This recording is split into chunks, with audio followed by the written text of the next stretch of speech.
dan selamat datang di episode Global Eye minggu ini. Saya Emily Francis. Terima kasih banyak sudah bergabung bersama kami. Seperti biasa, kami akan membahas secara mendalam berita utama dan cerita-cerita yang menjadi sorotan di seluruh dunia. Dan inilah yang akan kami bahas malam ini.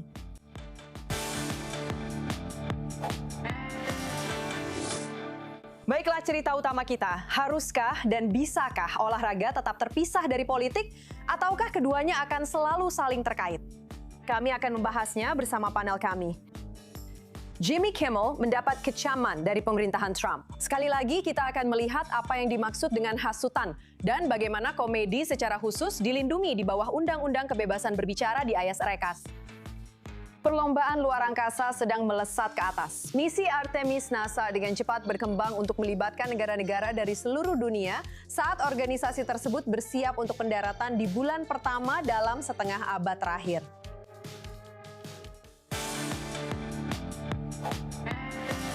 Dan sebelum kita mulai membahas semua itu dan masih banyak lagi, kita juga akan melihat beberapa berita lain dari seluruh dunia. Presiden Trump mengatakan bahwa Amerika Serikat akan secara signifikan mengurangi kehadiran pasukannya di Jerman. Mungkin lebih dari 5.000 tentara yang menurut rencana Pentagon akan ditarik. Dia juga mengatakan bahwa Amerika Serikat mungkin akan menarik pasukan dari Italia dan Spanyol dengan alasan kurangnya dukungan mereka dalam konflik dengan Iran.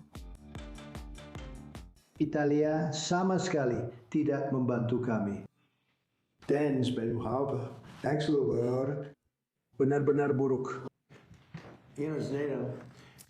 Sebanyak 80.000 hingga 100.000 pasukan Amerika Serikat saat ini ditempatkan di Eropa setelah pemerintahan Biden meningkatkan penempatan setelah Rusia melancarkan invasi besar-besaran ke Ukraina pada tahun 2022. Para perompak di Samudra Hindia terus membuat geger. Perompak Somalia telah membajak lagi sebuah kapal tanker minyak di lepas pantai Yaman. Ini adalah serangan sukses keempat dalam 2 minggu terakhir. Pembajakan oleh perompak Somalia yang sebelumnya menurun kembali meningkat sejak tahun 2023 karena serangan Houthi di wilayah tersebut mengalihkan fokus Angkatan Laut Internasional sehingga menciptakan celah keamanan di lepas pantai Somalia. Presiden Taiwan telah tiba di Eswatini beberapa hari setelah Taipei mengatakan bahwa perjalanan tersebut telah dibatalkan karena Tiongkok menekan negara-negara Afrika untuk mencegahnya terbang melintasi wilayah mereka. Tiongkok menggambarkan kunjungan tersebut sebagai sandiwara pelarian ala penumpang gelap dengan Eswatini menjadi salah satu dari hanya 12 negara kecil yang memiliki hubungan diplomatik dengan Taiwan.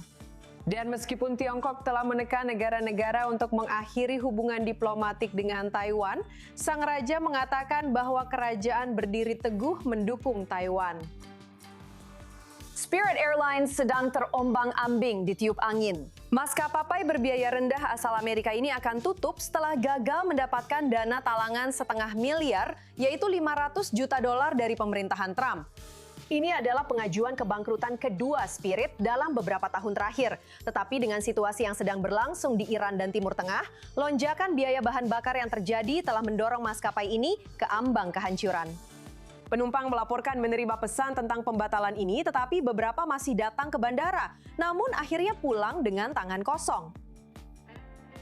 Penerbangan kami dibatalkan 2 kali. Pertama kali kemarin, lalu mereka menyuruh kami untuk memesan ulang penerbangan. Lalu kami memang memesan ulang, tapi pagi ini saat kami sampai di sini, mereka bilang, "Oh, kami membatalkan semua penerbangan karena Spirit akan ditutup." Kalau soal maskapai ini, meskipun mereka sepertinya tidak punya karyawan, mereka bilang akan otomatis mengembalikan uang tiket, tapi mereka tidak akan mengganti biaya hotel atau penerbangan pengganti.